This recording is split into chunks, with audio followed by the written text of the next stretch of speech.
नमस्कार, मैं हूँ दीपिका और आप देख रहे हैं किसान ऑफ इंडिया। आज है वर्ल्ड मिल्क डे और इस खास मौके पर मेरे साथ मौजूद है अरविंद डेयरी फार्म के ऑनर रवि खोखर जी। रवि जी, पहले तो बहुत बहुत स्वागत है आपका किसान ऑफ इंडिया में। नमस्कार मैम। मैं आपको यहाँ पे अपने व्यूवर्स को बता दूं कि रवि खोखर जी कई साल से डेयरी फार्मिंग कर रहे हैं, इस सेक्टर से जुड़े हैं। कैसा उनका ये सफर रहा और ये जो सेक्टर है इसकी तमाम चीजों के बारे में हम उनसे जानेंगे। ये जानने से पहले मैं आपको अपने व्यूवर्स को कुछ आंकड़े बता दूं डेयरी सेक्टर से जुड़े हुए। भारत जो है वो मिल्क प्रोडक्शन के मामले में फर्स्ट नंबर पे आता है, साथ ही साथ मवेशियों की संख्या के मामले में भी फर्स्ट नंबर पे आता है। देश की अर्थव्यवस्था में 5% हिस्सेदारी जो है वो इसी सेक्टर की है, डेयरी सेक्टर की है। साथ ही साथ करीबन 8 करोड़ से ज्यादा लोग इस सेक्टर से जुड़े हुए। ये सेक्टर क्या है, इसके बारे में आपको रवि खोखर से हम जानेंगे। रवि जी, पहले तो मैं आपसे पूछना चाहूंगी कि किस तरह से आपके जो ये डेयरी सेक्टर है इसके सफर की शुरुआत हुई।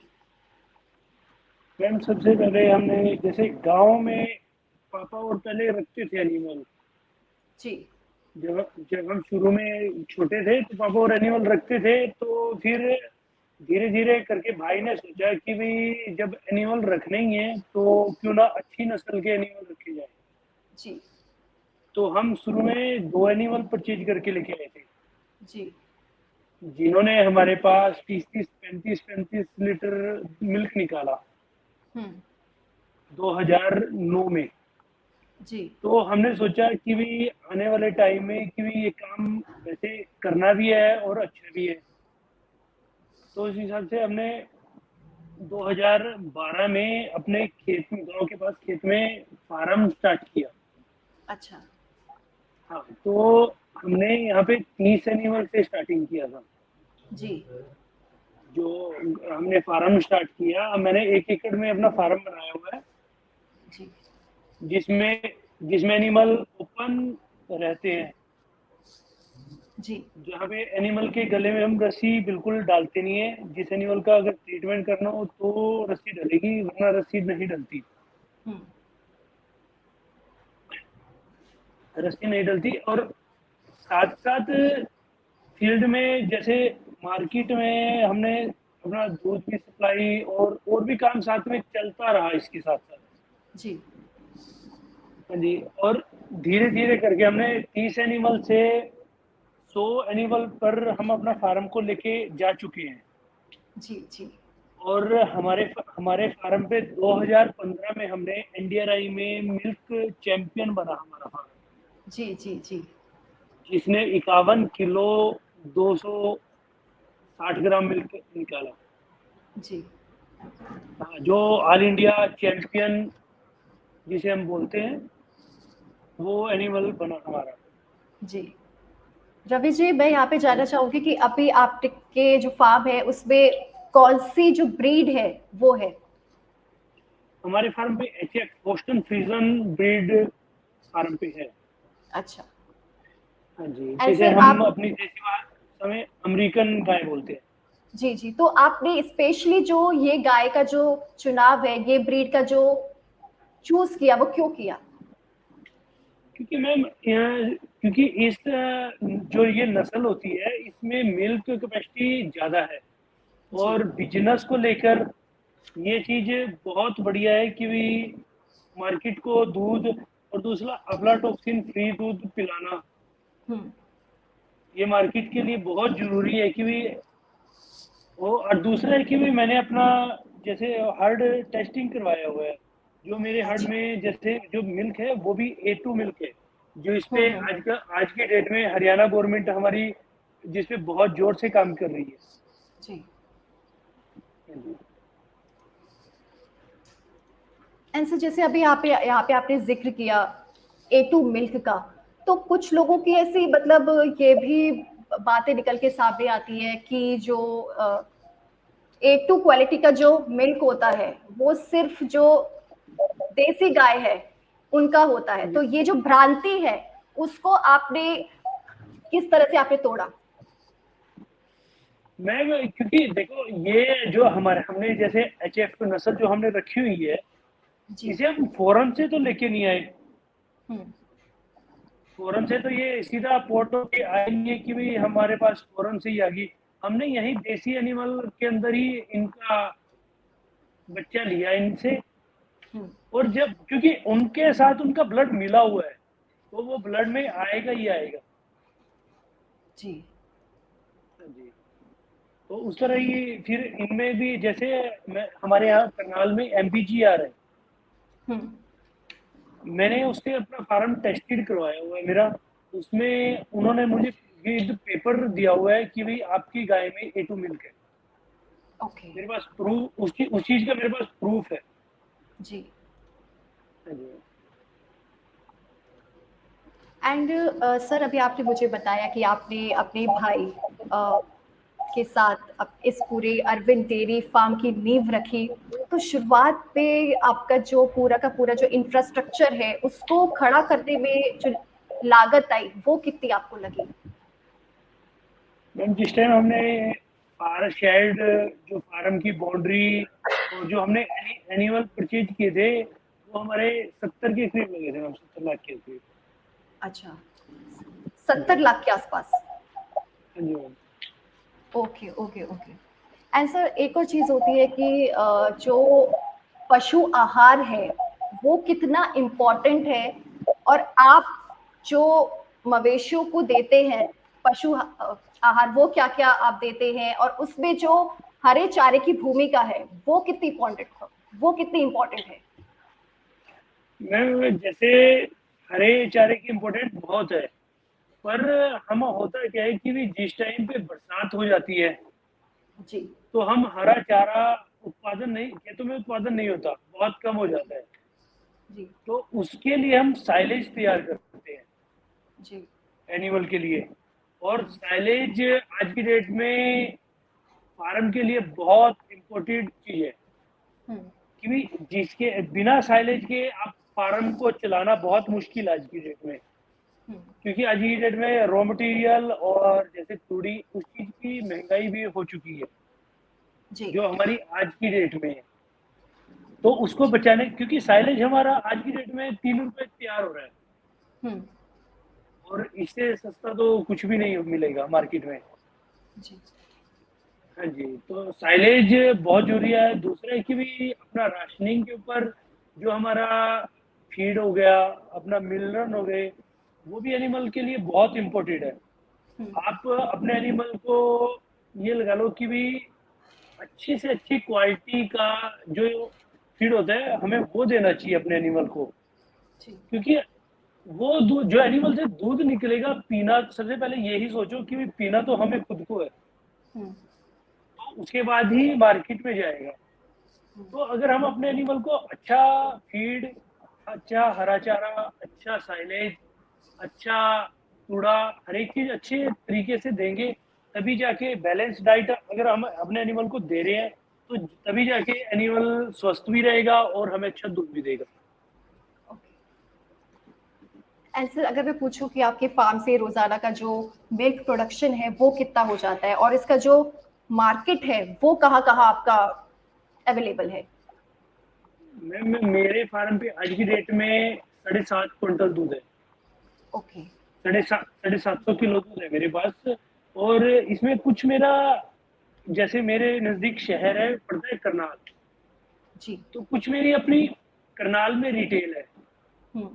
जो मैं करनाल में रिटेल खुद कर रहा हूँ, वो हमें उसका प्राइस मिल रहा है 52। ओके। और जो मेरे फार्म से वैसे रिटेल हो रहा है, वो जा रहा है 45। हम्म। और बाकी जो मेरे पास दूध जैसे बचता है वो हम दे रहे हैं नेस्ले कंपनी को। ओके। नेस्ले कंपनी में आज की डेट में रेट आ रहा है 35, 36, हम्म। हम्म। जो कि वही मार्केट में बहुत कम ओके। एंड सर जैसे अभी आपने यहाँ पे रेट्स का ज़िक्र किया, तो जो कोई कंपनी होती है वो किस तरह से इसके जो रेट्स है वो तय करती है? वो इसके फैट और एसएनएफ पर रेट तय करती है। जो ओके, मिल्क होता है वो फैट और एसएनएफ के ऊपर रेट हमें कंपनियां देती हैं। भी आपके दूध में कितना फैट है और कितना, ये लगा लो कि भाई आपके दूध में मक्खन है और कितना आपके दूध में सूखा दूध निकलेगा, फिर ओके, उस तरह से फिर हमें प्राइस देती है कंपनी। ओके। एंड सर एक और लोगों के मतलब कई लोगों का ऐसा सोचना है कि जो ऑटोमेटेड मिल्किंग मशीन होती है, इससे जो मवेशी है उनके थनों को नुकसान पहुंचता है। इसके बारे में आप क्या कहना चाहेंगे? अगर आप अपने मशीन का ध्यान रखोगे तो फिर उसमें नुकसान नहीं होगा। जी, क्योंकि मेन उसमें रोल प्रेशर का रहता है। अगर हुँ, आपका प्रेशर बैलेंस है फिर उसमें दिक्कत नहीं आएगी, फिर बिल्कुल नॉर्मल तरीके से मिल्किंग होगी। और मिल्किंग मशीन से अगर हम मिल्क निकाल रहे हैं तो आपका एनिमल कम से कम है कि भी आधा से 1 लीटर दूध एक्स्ट्रा भी देगा। ओके। एंड यहाँ पे मैं हमारे जो व्यूवर्स हैं जो ये देख रहे हैं उनको मैं बता दूँ कि अ, जो रवि जी है उनके जो मवेशी है, जो उनके वहाँ जो गाय है, वो कई अवार्ड्स भी उनको मिल चुका है। वो अवार्ड्स क्या है उसके बारे में भी हम रवि जी से बात करेंगे। रवि जी, आपकी जो गाय है उसकी उसकी वजह से मतलब डेयरी सेक्टर ने आपको क्या दिया है, उसमें सबसे बड़ी एक उपलब्धि जो आपकी रही वो है नेशनल मिल्किंग चैंपियन। तो इसके बारे में जो हमारे व्यूवर्स है उसको थोड़ा बताइए। हमने हमने ये लगा लो कि भी 2012 में स्टार्टिंग किया था और 2015 में इंडिया फेयर में हमारा मिल्किंग चैंपियन गाय बन गया था। तो ओके, ये हमारे लिए बहुत बड़ी उपलब्धि है। जी, इससे हमें ये लगा लो कि भी जो ना, पैसा तो देखो हर एक चीज नहीं होती। जी, हमें इससे नाम, बहुत बड़ा नाम मिला हमें, क्योंकि मार्केट में पब्लिक हमें जानने भी लगी और पहचानने भी लगी। क्योंकि जी, इससे हमें खुशी बहुत ज्यादा मिली और उसी एनिमल की वजह से आज हमने फार्म को बढ़ाया भी है और आगे लेके भी गए जी। हैं। सर अगर मैं पूछूं कि आज की तारीख पे एक वक्त था जब आपने शुरू किया था 2009 में, तो तब से लेकर आज तक आपको डेयरी जो फार्मिंग है, डेयरी जो सेक्टर है, उसने आपको क्या दिया है? उसने हमें नाम, बहुत बड़ी बात है कि भी उसने हमें नाम बहुत दिया है। और दूसरा है कि भी ये लगा लो कि भी मेरी वजह से आज की डेट में मेरे पास 7 लेबर वाले काम कर रहे हैं। कि मेरी जी, वजह से 7 बंदे का काम भी, घर भी चल रहा है। और दूसरा है कि भी गायों की वजह से हमारा घर भी चल रहा है। जी, इन दोनों की वजह से ही सब कुछ है कि भाई बहुत बढ़िया चीज है। गाय की एक तो सेवा है और दूसरा प्रॉफिट भी है। अगर जी, आप इसे मन लगा के काम करेंगे तो इसमें प्रॉफिट बहुत है। जी। ऐसा अगर आपने अपने फार्म में एचएफ काउस आपने रखी हुई है, तो अगर कोई किसान इसकी शुरुआत करना चाहता है, तो इसकी जो कीमत है वो कितनी पड़ जाती है एचएफ काउस की? मैं एचएफ का ये लगा लो 60,000 रुपए से लेके 1.5-2 लाख रुपए तक बढ़िया से बढ़िया आ जाती है। जी, जो हमारे फार्म को चलाने के लिए सक्सेस है, हमारे हम्म, फार्म को आराम से चला सकती है। जी। हाँ जी। एंड सर सबसे एक और इम्पॉर्टेंट चीज़ है फार्म मैनेजमेंट। अगर ये सही तरीके से ना हो तो आपके जो मवेशी हैं उनको नुकसान भी पहुंच सकता है। तो इसके लिए पशुपालक जो है उनको किन किन बातों का ध्यान रखना चाहिए, और आप खुद अपने फार्म में किस तरह से जो मवेशी है उनके मवेशी है उनका रख रखाव आप करते? जैसे आज की डेट में मैम गर्मी है, गर्मी में मैंने फूल लगाए हुए हैं और जी, दूसरे की भी फैन लगे हुए हैं। जी, दिन में एक बार एनिमल को नहलाना भी बहुत जरूरी है। जी, सबको, सारे एनिमल एक बार दिन में नहाने, क्योंकि गर्मी बहुत है, एनिमल नहा लें और अपना अच्छे से ठंडक महसूस करें, उसके लिए फॉग और फैन लगे हुए हैं। और जो जी। सबसे बड़ी इम्पोर्टेंट चीज़ है, वो है हमारी राशनिंग। हुँ। जो हमारा ग्रीन फॉडर हो गया, साइलेज हो गया, फीड हो गई, मिल्क हो गए, उनको हम अच्छे से मिक्स करके एनिमल को हमें देना चाहिए। जी। ये लगा लो कि भी उनको अच्छे से टीएमआर करके और पूरे प्रॉपर तरीके से मिक्स होना चाहिए, तभी हमें एनिमल को अपने देना चाहिए। और दूसरे की भी हमें खासकर ये ध्यान रखना चाहिए कि भी आपके साइलेज, आपके फीड में कोई फंगस चीज़ नहीं होनी चाहिए, फंगस नाम की कोई भी चीज़ नहीं आनी चाहिए जी। इसमें। जी। क्योंकि अच्छी क्वालिटी का ही हमें फीड और अच्छा ही साइलेज हमें देना चाहिए एनिमल को। जी। अगर हम ये अच्छे तरीके से नहीं देंगे तो उससे हमारा एनिमल बीमार बहुत जल्दी हो जाता जी। है। एंड सर कोई अगर छोटे स्तर पर डेयरी फार्मिंग की शुरुआत करना चाहता है, जो किसान साथी आपको देख रहे हैं, जो इस फील्ड में आना चाहते हैं, वो कितनी लागत के साथ और कितने मवेशियों के साथ छोटे स्तर पे इसकी शुरुआत को कर सकता है और उसका इन्वेस्टमेंट प्लान क्या होना चाहिए? साथ ही साथ जो उसका बैकअप प्लान है, वो क्या होना चाहिए? मैम, हमें ये लगा लो कि भी अगर जिसे कम से कम एनिमल से भी स्टार्टिंग करनी है, वो चाहे तो 2-5 एनिमल से बड़े आराम से स्टार्टिंग कर सकते हैं। जी। क्योंकि उसके लिए उसको कुछ नया बनाने की भी जरूरत नहीं है, जी। क्योंकि वो उसके पास से कुछ ना, जैसे एनिमल पुराने रखते हो तो हमें अच्छी ब्रीड, मेन है कि भाई हमें ब्रीड की तरफ जाना पड़ेगा। हुँ। अच्छी ब्रीड के हम अगर एनिमल रखेंगे तो हमें प्रॉफिट भी होगा, और हम 2-5 एनिमल से हम अपना काम शुरू बड़े आराम से कर सकते हैं। जी। क्योंकि हमें ये लगा लो कि भाई एनिमल वो मिल्किंग वाले एनिमल हो, जो आपके पास जाके सीधा दूध दें। हुँ। अगर आप 5 एनिमल ले रहे हो, तो 5 एनिमल से आपके उन 5 एनिमल के नीचे 2 आपके पास फीमेल काफी होने चाहिए। हुँ। क्योंकि वो 5 एनिमल दूध देंगे और साथ-साथ वो 2 फीमेल काफ हैं, वो आपको तैयार कर देंगे। जी। हाँ, वो यानी 2 फीमेल काफ आपको फ्री ऑफ कॉस्ट आपके रेडी हो जाएँगे। जी। हाँ, जो आगे आपको बढ़ने में सहयोग करेंगे। जी। एंड मैं अपने व्यूवर्स को यहाँ पे बता दूँ कि अरविंद डेयरी फार्म जो है हरियाणा के करनाल में स्थित है और देश के अलग-अलग कोनों से उनका फार्म देखने के लिए, फार्म विज़िट करने के लिए युवक आते हैं, लोग आते हैं, कई किसान आते हैं, उनसे डेयरी फार्मिंग के गुर सीखने के लिए आते हैं। अ, रवि जी, मेरा आपसे एक और सवाल है कि मवेशियों में कई तरीके के रोग होने का भी खतरा रहता है, तो इसके बारे में जो हमारे व्यूवर्स हैं उनको थोड़ा बताइए प्लीज़? मैम, सबसे बड़ा है कि भी हमें एक तो अपने एनिमल की proper time to time vaccine करवानी चाहिए। जी। हाँ, जैसे हमारी सबसे पहली जो वैक्सीन है, जब हमारा बच्चा जो हमारा काफ होता है, वो 3 महीने से लेके 1 साल के बीच में वैक्सीन होती है ब्रुसेलोला की। जी।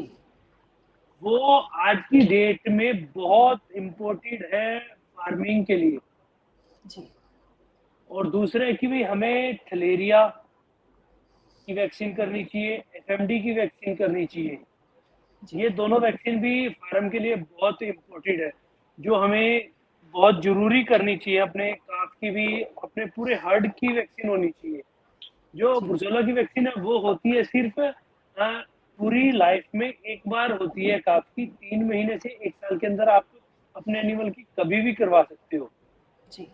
उससे आपका काफ आने वाले टाइम में कभी भी आपका काफ बच्चे को नहीं फेंकेगा, हुँ। अबॉर्शन नहीं करेगा। हुँ। 16 की वजह से ये बहुत खतरनाक बीमारी है, जी। जो एनिमल से दूध के माध्यम से इंसान में भी जा सकती है। हुँ। इसे हमें बहुत ज़रूर ध्यान रखना चाहिए कि भई तो इसका हमें वैक्सीन बहुत ज़रूरी है, और दूसरे की भी, एफएमडी की भी और थलेरिया की भी। हुँ। ये दोनों वैक्सीन भी होनी चाहिए। और साथ में हमें अपने हार्ड में वैक्सीन तो होनी चाहिए शाम, जैसे सुबह और शाम को मिल्किंग के टाइम। जी। वो उस टाइम पे हम अपने एनिमल की एक बार हमें चेक करना चाहिए कि भी आपके एनिमल को किसी को मास्टाइटिस नहीं हुई। हुँ। कि भी आपके दूध की उससे क्वालिटी भी बढ़िया रहेगी और दूसरे कि आपके एनिमल का स्वास्थ्य भी बढ़िया रहेगा। हुँ, आपका फॉडर आपका अगर आप बैलेंस डाइट दे रहे हो, तो फिर आपको प्रॉब्लम नहीं आएगी। हुँ, तो आपके हर्ड में बीमारी और वो चीज़ मेंटेन रहेंगी कि भई वो नहीं आएँगी। जी, मेन वैक्सीन है, वैक्सीन प्रॉपर तरीके से टाइम टू टाइम वैक्सीन होनी चाहिए। जी, मलेरिया की वैक्सीन साल में 1 बार होती है और जी। एफएमडी की वैक्सीन हर 6 महीने में Haryana government free of cost करके दे रही है। हुँ, हुँ। जी, यहाँ पे मैं अपने व्यूअर्स को बता दूँ कि रवि खोकर जी बहुत इम्पोर्टेंट आपको इन्फॉर्मेशन दी है कि वैक्सीनेशन कितना ज़रूरी है, अगर आप पशुपालन के क्षेत्र से आप जुड़े हुए हैं।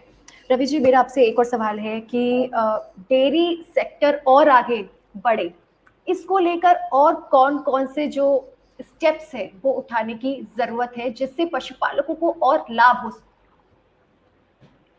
मैम सबसे इम्पोर्टेंट तो आज की डेट में दूध का प्राइस है।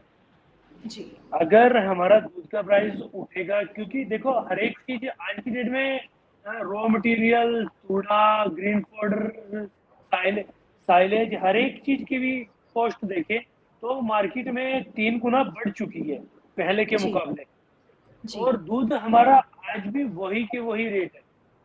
जी, अगर फार्मिंग को बचाना है तो दूध का रेट तो जंप कर कम से कम इतना होना चाहिए कि फार्मर को नुकसान ना हो। अगर प्रॉफिट भी नहीं हो रहा तो नुकसान भी होना नहीं चाहिए।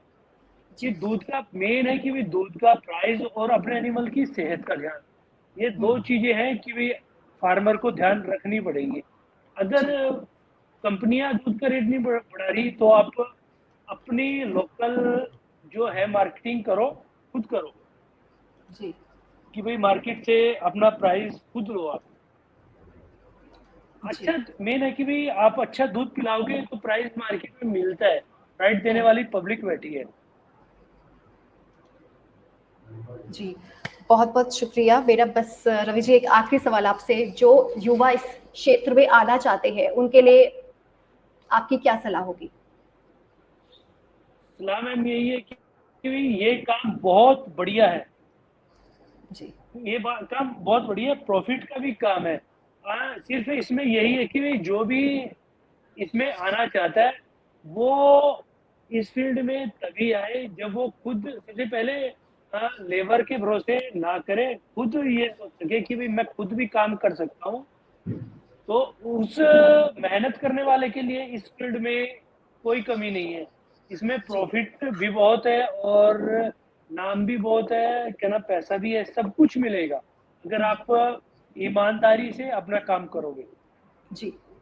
सर, यहाँ पे आपने प्रॉफ़िट का ज़िक्र किया, जो इस क्षेत्र में आना चाहते हैं, तो उनको अगर मैं अगर मैं एप्रोक्सिमेटली आपसे मैं जानना चाहूँ कि अ, लागत का जो प्रतिशत है और जो मुनाफ़े का जो प्रतिशत है, वो कितना रहता है?